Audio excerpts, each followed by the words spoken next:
bagaimana kabar kalian? Semoga kita senantiasa selalu diberikan perlindungan oleh Allah Subhanahu wa Ta'ala. Amin. Kami, mahasiswa dari Universitas Trunajaya Madura, dalam rangka Abdimas COVID-19 dengan tema Bersama Mencegah Pandemi COVID-19 akan berbagi ilmu nih. Tentang apa? Tentang fotosintesis. Sebelum ke materi, kita kenalan dulu yuk. Perkenalkan, nama saya Kak Asep dari Prodi Hukum Bisnis Syariah. Dan saya Kak Angga dari Prodi Akuntansi. Dan saya Kak Nur Komariah, bisa dipanggil Kak Nur, dari Prodi Ekonomi Pembangunan. Yang pertama, apa sih fotosintesis itu? Fotosintesis adalah proses yang dilakukan oleh tumbuhan untuk menghasilkan energi atau nutrisi dengan memanfaatkan cahaya matahari, terutama tumbuhan yang mengandung zat hijau daun atau klorofil. Selanjutnya, bagian-bagian tumbuhan yang berperan dalam fotosintesis. Yang pertama, batang berfungsi untuk mengangkut air dari akar ke daun untuk proses fotosintesis. Yang kedua, akar berfungsi untuk menyerap air yang mengandung unsur hara dan mineral dari dalam tanah. Yang ketiga, daun berfungsi sebagai tempat berlangsungnya proses fotosintesis. Di dalam daun terdapat sel daun atau tumbuhan yang mengandung kloroplas. Di dalamnya terdapat klorofil yang berperan penting untuk proses fotosintesis. Kemudian ada granum yang tersusun dari kumpulan beta-koin. Yang selanjutnya yaitu proses reaksi. Proses reaksi fotosintesis dibagi menjadi dua. Yang pertama, reaksi terang. Reaksi fotosintesis di mana klorofil mengubah cahaya matahari menjadi energi kimia. Reaksi terang membutuhkan cahaya, maka dari itu reaksi terang terjadi pada siang hari. Yang kedua, reaksi gelap, yaitu proses fotosintesis yang tidak membutuhkan cahaya matahari. Pada reaksi gelap ini, terjadi reaksi karbohidrat melalui perubahan karbon dioksida dan air. Selanjutnya, kita akan membahas proses fotosintesis. Mari kita simak penjelasan berikut ini. Proses fotosintesis dimulai dari cahaya mencapai sel-sel daun yang mengandung zat hijau daun.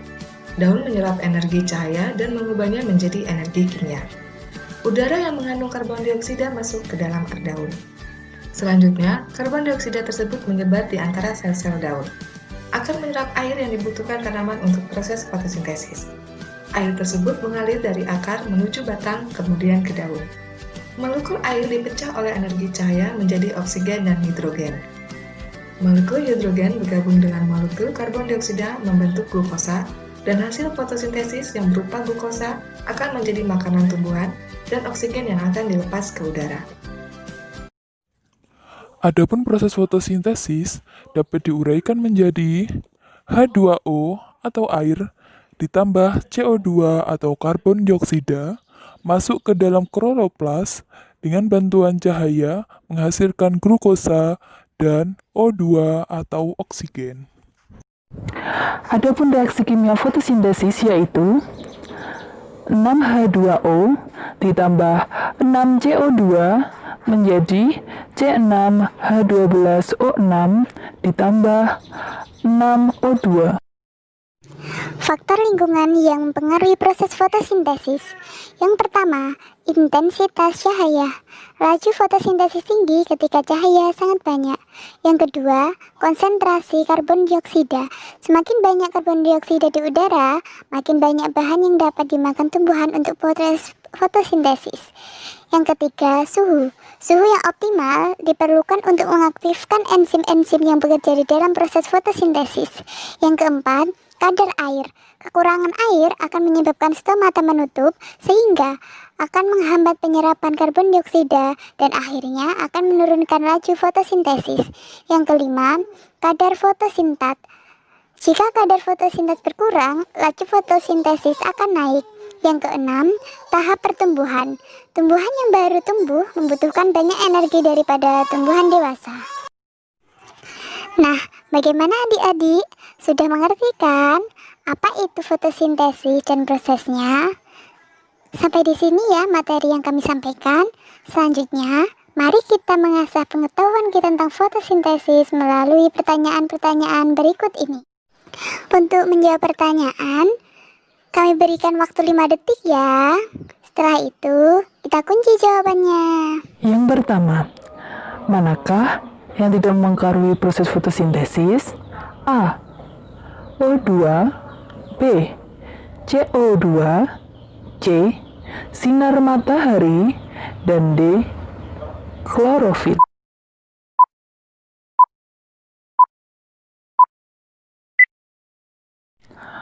Satu, manakah yang tidak mempengaruhi proses fotosintesis? Jawabannya A. O2. Karena oksigen tidak mempengaruhi proses fotosintesis. Kenaikan kadar oksigen dapat menghambat fotosintesis karena oksigen merupakan komponen untuk respirasi. 2. Fungsi utama dari pigmen fotosintesis adalah A. Menyerap air, B. Menyerap cahaya dan merubahnya menjadi energi kimia, C. Membuat kadar O2, D. Mengubah aldehid.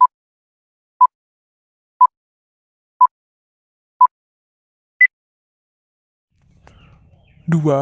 Fungsi utama dari pigmen fotosintesis adalah, jawabannya B. Menyerap cahaya dan merubahnya menjadi energi kimia. Pembahasan. Klorofil dan fotosintesis adalah sesuatu yang sangat berhubungan karena klorofil sangat penting untuk fotosintesis, yang memungkinkan tanaman untuk menyerap energi dari cahaya. Molekul klorofil secara khusus diatur di dalam dan sekitar fotosistem yang tertanam dalam membran tilakoid kloroplas. 3. Faktor lingkungan yang tidak mempengaruhi proses fotosintesis adalah A. Kadar air, B. Suhu, C. Intensitas cahaya, D. Hewan.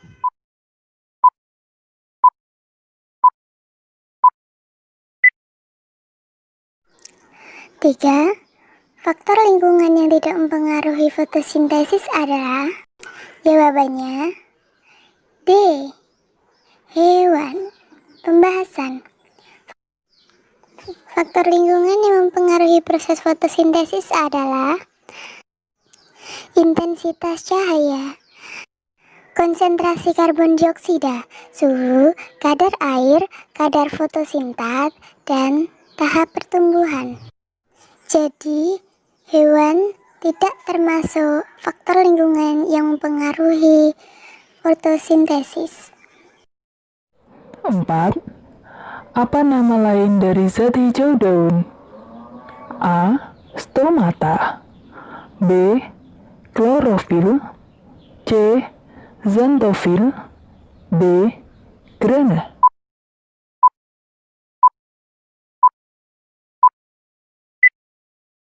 4. Apa nama lain dari zat hijau daun?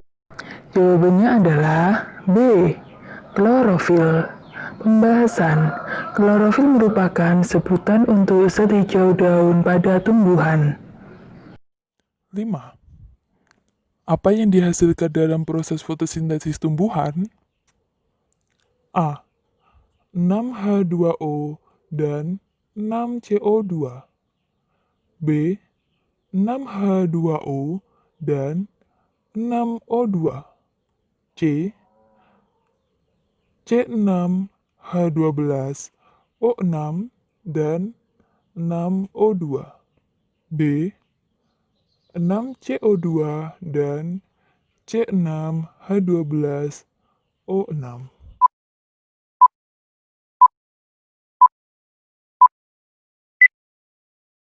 5. Apa yang dihasilkan dalam proses fotosintesis tumbuhan? Jawabannya adalah C. C6H12O6 dan 6O2, Pembahasan. Hasil fotosintesis berupa glukosa atau C6H12O6 menjadi makanan tumbuhan dan oksigen atau 6O2 yang akan dilepas ke udara. Terima kasih atas perhatiannya. Saya Kak Asep. Kak Angga. Dan Kak Nur, mohon undur diri. See you next time, little brother and sister.